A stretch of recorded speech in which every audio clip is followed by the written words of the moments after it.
could say, hey, there's a car, I could get into that car, but who's going to come along after their shift and drive it away?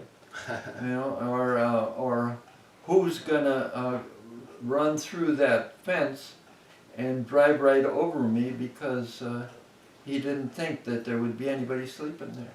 You know, that sort of stuff. You figure all that out in advance. Yeah, I mean, so you weren't like drinking alcohol or smoking marijuana, No. and you weren't usually trying to find it when you were super tired. You were kind of ahead of it before It's important to stay alive. Before you were too exhausted. So you did a lot of traveling. Oh yeah, every state. And you always had an ID then? Yeah, but you didn't need an ID. Cop only stopped you once in 6 months or so. And what about interacting with other people? What kind of, I mean, what else was in your bag? You said it was only a few pounds. Sleeping bag, toothbrush, extra shirt, real light shirt, you know. Had to keep warm. Raincoat, possibly. You know, a little plastic raincoat or something. Poncho. That's type. all. That's all. Water bottle? No. No. How would you get water and stuff? Or Sometimes I went thousands of miles without water. That was before in Danbury, like you were hitchhiking through the 50s. Yeah. Yeah. When I went to college, I picked up hitchhiking, probably in the first or second year. And from that point on, even while I was in the peace demonstration, I would hitchhike.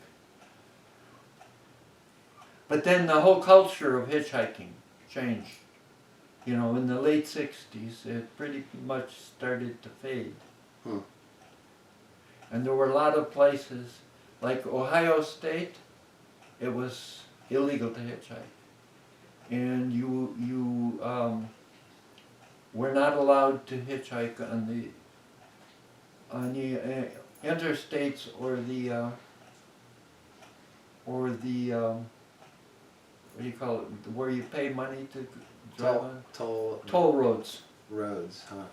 Okay, so what you did, you would wait at a restaurant, and somebody comes out of the restaurant, or sometimes you watch the people that go in the restaurant, and you plan for when they come out. You know, you say, oh, okay, this guy looks like well, see, there's a restaurant on the toll road on either side. And on which side you're on depends which way you're going. So that means everybody there, and sometimes you would just stand out by where the pull out. Yeah, by the pull out and take a chance that there weren't any cops going to bother you. But I was. But in Ohio, it'd be a crime. They'd pull you in or something. Yeah, they threatened, but mostly they threatened rather than actually. I don't ever remember going to jail for hitchhiking. Yeah. Do you ever feel scared hitchhiking? What, sure. From what? From the person? Crazy driving? Like crazy people? Being in a car with a bad driver, or what do you mean crazy? Yeah. Like, yeah, I rode with some guys that were it's kind of a fake medical group that this guy had it in his head. You mean napkins? That he could do anything he wanted, and God was with him, right? And he used to pass all of it. Class going up. Say that again. What was the phrase? Well, he thought God was taking care of him, therefore he could do anything. And he would pass, you know, where you couldn't see 50 feet. What was going to happen around the next turn? And, yeah. And he'd pass someone anyway, going way too fast. Yeah. And so there was some scary stuff like that, but there wasn't many crazy.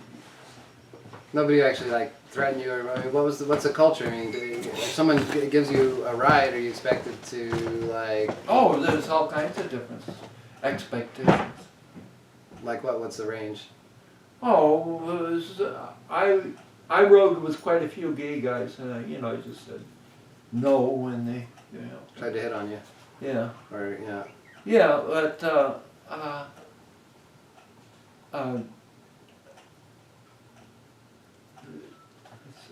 Well, so that's one example, and There's a lot of guys like truckers, they just assume, hey, get this guy to drive for me and then I can take a little rest. And so I would do that too. I'd drive for virtually anybody. And you already had a license? Yeah, sure. When did you first have a car? Well, That's how you were a furniture mover? no, I never had a car before 1960, but I drove a lot of other people's cars. Yeah. Well, that's a good exchange. Just drive I mean, they pick you up. And Yeah, I used to drive to work. I would borrow somebody's car and drive to work. And when I was in college, I have a friend with a car, and he let me use his car, and he was in college. I was in college. I worked full time in the locomotive factory, southwest side of Chicago, 40 hours a week, part of one year. So I would get rides from guys from the factory, drive my own car sometimes. My brother had a car, he was there part of the time. What's your brother's name? Jim, he lives in Wisconsin. Huh. What has he ever talked to you about his thoughts about some of your decisions in life, or Well, activism or other things? no, he understood that. He was a military man. He spent probably a good 3 years in the Navy. He got his pilot license in the Navy, and he flew 4-engine planes. He let's see. There was an airport training place down off the coast of Texas in the Gulf. Can't remember what town that was, but he got his 4-motor license there. And he worked on boats and stuff too. But I was anti-war and he wasn't. Yeah. But it didn't turn into like arguments or a long rift between you two or anything. Yeah.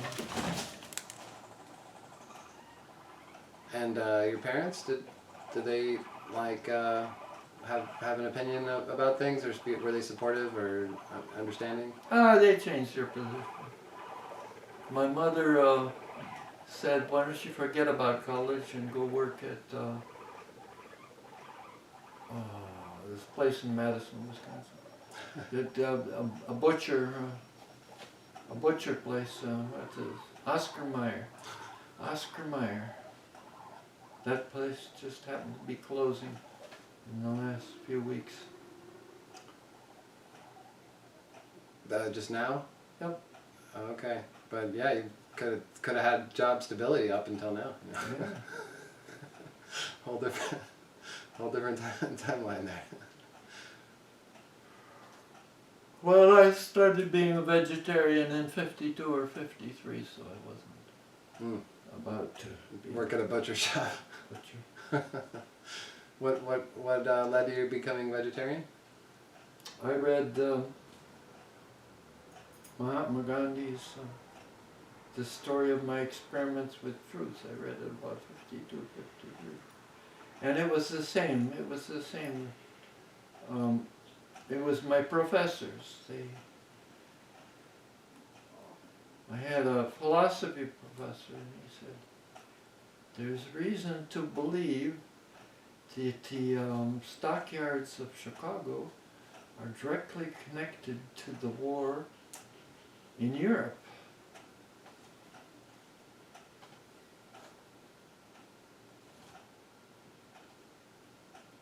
And there weren't many vegetarians in college, but I was one of them. Was there a club or a group or anything? Nope. Yeah. How did you know who the other ones were? Because you were eating in the same same part of the line?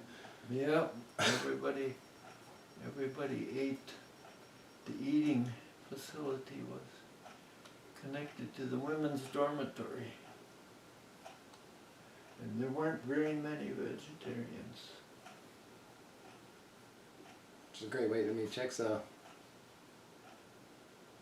Well, they had it all figured out, so you didn't have any problem meeting women. Yeah, well, shoot, put the food right next to women's dormitory. That sounds like a good plan. Everyone's gotta eat, anyway. Did you go on any of the freedom rides, or how did? No. Where was it? When was that? Where you were in New York at the time? Those were happening. No. Most of those happened, I would say, in the late 50s. That's the way I see it. Now, I couldn't guarantee that. But before I got myself together, and then I did a stint in my own draft refusal. From 57 to 58, I had a 2-year sentence. You served time for that? Yeah. In Wisconsin? Well, I was sentenced from Madison, federal prison. Went to federal prison in Missouri. For 2 full years? No, it was pretty soft. Now I was first arrested in 56, and I went to Chicago, and then, courts, you've seen how courts are. They keep postponing something. So the Chicago, my home draft board was in Portage, Wisconsin, county seat, Columbia County. That's where my parents' farm was. So I dealt with them regularly in terms of military service, right? And so I first became a conscientious objector, and they had this thing in the 50s. If you were a conscientious objector, it was only right that you should serve in a different way, but the same period of time. It would only be fair, right? They didn't say anything about women, and women too should serve, but they did one step at a time. So they said, I should go work in a mental hospital in northern Wisconsin because they needed somebody there. So did you get paid, or it was volunteer time, and that was the payback or whatever? I told them, you guys, you want somebody to work at that hospital? Go hire them. I'm not your indentured servant because I'm not going to war.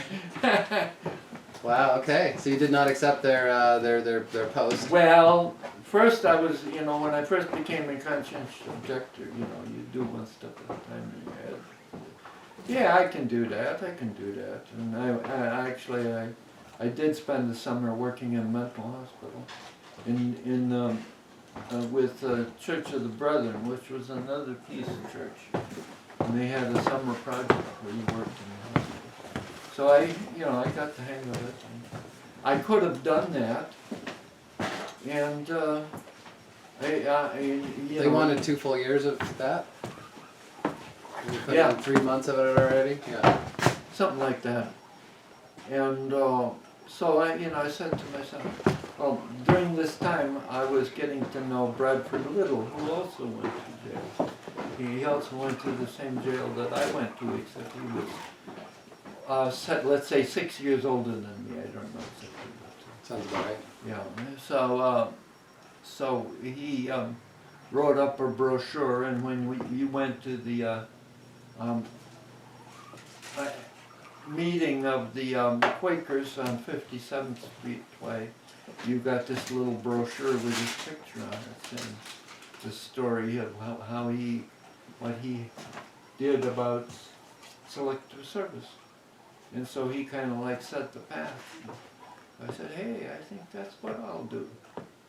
And so I let him know what I thought about it, and took him about a year to get around to it. And I had been in school in Naperville, Illinois, about 30 miles west of Chicago. And the federal marshals called the local police and they said, hey, would you pick up this guy here? He's a draft refuser, or whatever whatever they were. Mm-hmm. And then they came out and the cops picked me up and took me down to the station. A couple hours later, the guys from the feds got there in their car and put me in the back seat and drove me into Chicago. And there was an agency in Chicago, like a Quaker agency that helped monitor draft refusers. I forget the name of it, but every big city had one. And so they took me in, and I was there was a famous prison in Chicago, and I got to stay in this famous prison, which was a good deal just for one night. Just for one night while they waited to set up the court the next day, federal court, and I went before the judge and said, looks like your home is in Wisconsin. We're just gonna release you, and you'll have to go up to Wisconsin and face the charges up there. So that was in '56. So then I got a hold of one of the lawyers from one of the assistance agencies. I said, hey, I'm not trying to evade this here thing. I'm just trying to tell them straightforward that I don't like their kind of work, and I'm not going to do it. And so the guy went with me to the federal court in Wisconsin. So you did make a statement on the record, as it were? Yeah, I wish I hadn't lost it. It was great. I was two-page statement that I read to the judge. Aha. Maybe that's still in the record. It might be. And what this would be in Chicago? In what kind of a court? Like a It's a federal court in Madison, Wisconsin. There's only one of them. I can give you the day. And it's 57 or 8 by then? 57. It was 57, and it happened to be a Halloween. So I went to court on Halloween, and there was a Quaker guy. I still remember his name. He came from Madison to, give me some support. And then the judge, the lawyer was there. He was a lousy judge, jerky, stupid, idiotic, man without any, good sense or education, was a federal judge. I remember his name was Stone, last name Stone. Uh-huh. And he says, oh, I'm sentencing you to 2 years. I said, okay. And then I read my statement and left it there in case they wanted it. And they carried me up to the Madison jail, which was a nice new jail just across the street. Very bad food. Very poor food, but it was nice and clean. And I stayed in that jail for about a week until they got there's this class of feds, that drive around in cars and move prisoners from one place to another. Right. What are they called? I don't know. Yeah, corrections, whatever. Yeah. It's a name, and by and large they're college-educated guys that aren't in the business of making trouble. Is, hey, my job is to move you from here to here, and with a little cooperation from you, we'll have a nice day. That sort of thing. And so the guy, after about a week, I remember I didn't eat much. It wasn't good food. And after about a week or 10 days, loaded me up and one guy drove me from Madison all the way down to Springfield, Missouri. That's down near Oklahoma, about 10 miles from the line. Not too far from that famous federal state prison over there. Where they have a lot of bad guys in Oklahoma. Can't think what the name of that is right now. But and there was an overnight there. And we stayed in the, I think I stayed in the prison overnight. Yeah, that's what it was. He had, for that trip, they had it all planned out. And so they called ahead and they got some little town to hold me overnight. So and then he would pick me up the next morning and drive me the rest of the way. Oh, okay. A little respite. Yeah. So we drove all the way down there. A little feast on the way. Yeah, and I had a two-year sentence, and then they put you in this thing, which is like when you first go to college, you have like a week of adjustment. Where you. Yeah, they kind of evaluate what. Yeah, and make sure you don't have any bad diseases, and before they put you into the general public. And so they put you in there, and it turned out that this place, Springfield, Missouri, was the federal hospital for the whole United States. It was the hospital, like if there were,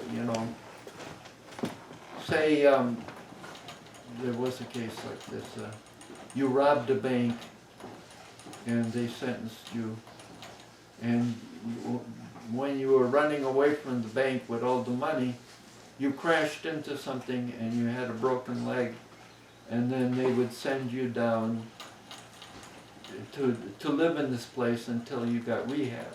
Got it, right. And then they might send you out to the location closer to your house. Say you were from Los Angeles and you'd end up in some federal prison in California after you got well. Yeah, a lot of interesting cases come in. Yeah. So anyway, what they did, this prison would put in an order around the country, and it was all run like under, who was this famous jerk who ran the stuff from Washington, D.C., idiot who ran prison. Huh? Hoover? No. Hoover, yeah. And it was an operation. It was a countrywide operation. So, okay, hey, we lost some of our working people, the guys that clean the hallways and the guys that wash the dishes, and we need a few more men, and we're putting in an order from anywhere in the United States to get a couple of guys. And so I was in that category, right? And they needed somebody for the farm to start with, because they had their own farm. They grew on land, food and pigs. To feed the farm, Yeah. to feed the jail. Yeah. Or the prison. Yeah. Pigs and cows and dairy and all of that sort of stuff, right? Oh, that's. So I was a farmer. I grew up on the farm, right? So I was right at home. But more than anything, what I remember was they put us on a crew where this part of Missouri was, it must have been glacial or something, because the soil was just full of rocks. Everything was full of rocks, and yet they ran, food, sweet corn gardens, and whatever you could think of that you could grow in a garden, and there was everywhere there was rocks and mixed with the vegetables, and so they'd send us around. We'd load up a wagon load or a truckload of rocks, and we'd take them over to the rock crusher and throw them in, and then they'd take the crushed rock out and make roadway, to put it on the roadway where there was muddy spots and stuff. And that's all we did for months. And then there was a lot of, you'd run around with a sledgehammer, and you'd break up. I learned how to break rocks, like they had this old joke about people go to jail and they break rocks, But I was just interested. And one of the things that I never forgot was I was in with a lot of black guys in this crew. And these doggone black guys could make those rocks break better than I could. You know, like you had a big rock, it's too big to pick up, see. You hear start to hammering and hammering. And what I learned was you gotta hit it harder. And the black guys, for whatever reason, were already attuned to that. And they hit that thing and the rock would just fly in all directions, you know. And when I hit it, it might crack a little. Bounce, yeah. So then I learned to hit harder, and then I could do what they were doing, but I just didn't realize how to do it. And they seemed to instinctively realize that. So then, after a while, I got tired of going out on the farm early in the morning because you had to get out there about 5 o'clock and start work. And there was a guy out on the farm, and he liked me, and he had a hard time letting me go, and I just refused to work anymore. And I got an assignment to the kitchen, which was much more interesting. And I became the poundage clerk, and they had to do, and it was just all about keeping records for the prison so that the supervisors and the overhead from Washington, D.C. could see that people were being fed properly. So they weighed everything that they used, and so then I had to edit up what was used and how many pounds it weighed and all of that stuff. No more pounding rocks? No more pounding rocks. So I sat there. In the kitchen, the guy that ran the kitchen was a World War II officer who, you know, did his stuff in the military, and then when he got out of the military, he just shipped right into the prison because it was a nice connection. You know, they knew that you were a good worker. They knew what you were capable of doing. You were whether you were a good administrator and that sort of stuff. The aristocracy of the prison and culture. Yep. So. But you still had to do a full 2 years, or you got the sentence reduced? No. The sentence got reduced because of all this? So anyway, I worked with this guy, and he was from Oregon. And he knew some people that I knew. It just happened to be. But he was gay, and he always rubbed on me because I believed in nonviolence, and I would say, you know, that I would never hit anybody or hurt anybody.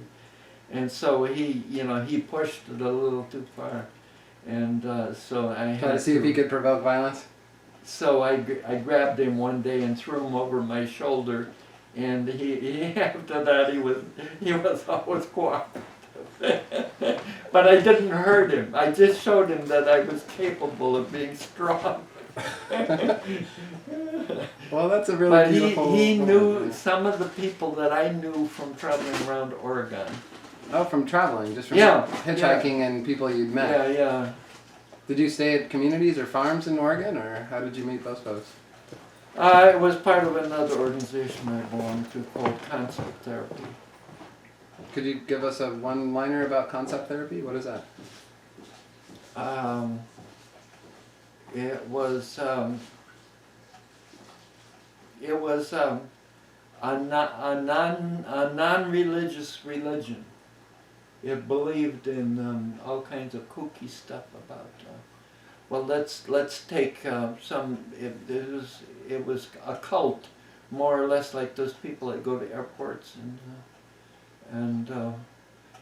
but it was at the same time it was very interesting because the guy that started it was in World War I, and he was one of these guys that he would have these psychic travels that he would go on, and he would learn stuff, and he claimed that he was in touch with God, and he was learning God's principle, and God was teaching him. And there was a lot there was a lot of truth in what he was doing. Anyway, he had a home. The government used that technology of the remote traveling, or remote. No, it wasn't the government. Okay. No, he had been in World War I, and he had, let's say, been in some deep trouble in World War I, where he was driven to psychic stuff and prayer and all kinds of stuff, and some of it worked for him, and so then he started this movement, and he called it concept therapy. I still got some of the literature around. Nice. Okay. It probably doesn't exist anymore. Right. But I did a lot of traveling around the country, going to different stuff in different parts of the country. Huh. Like one of the places was in where's the Alamo? It was a rural place near the Alamo. New Mexico. San Antonio. Oh, Texas. Yeah. San Antonio, Texas. Oh, okay. Yeah, and we used to walk around, and the deer, we had a little platform, and it was like psychic stuff, and people would walk around like they were in psychic trance. And while they were walking, the deer would come from the neighborhood and walk around with the people. Wow, nice. So Leroy used to participate with that, but Leroy wasn't a good hitchhiker like I. I mean, he didn't do nearly as much, but he did do some in later years when he got married. He and his wife hitchhiked on their honeymoon. On their honeymoon. Yep. Leroy, who came through here Yeah. with the same wife? Yep. They seemed like definitely built to travel. I didn't realize they would have hitchhiked on their honeymoon though. That's something. I guess hitchhiking was really that reliable. People didn't. Yeah, he may be through again. I don't know. Yeah, it was nice to catch him on the phone briefly the other day. Even if he couldn't hear us too well. We gave him a little call the other day. Yep. Oh, so then where was I? So concept therapy, you were in Oregon still, and this guy had connections and knew some of the same people. So, so then the guy got out of jail because his time was up. This guy from Oregon, and he went back. He went back to Oregon, and then word came in a month or two that he'd been picked up for writing bad checks. And then within a month after that, I think he committed suicide in Oregon in some jail somewhere. So that was the end of that story. His name was Jim Espy, and I could find his relatives if I really wanted to. And he was the one you threw over your shoulder? Yep. And we he got along after that. That's great. So you spent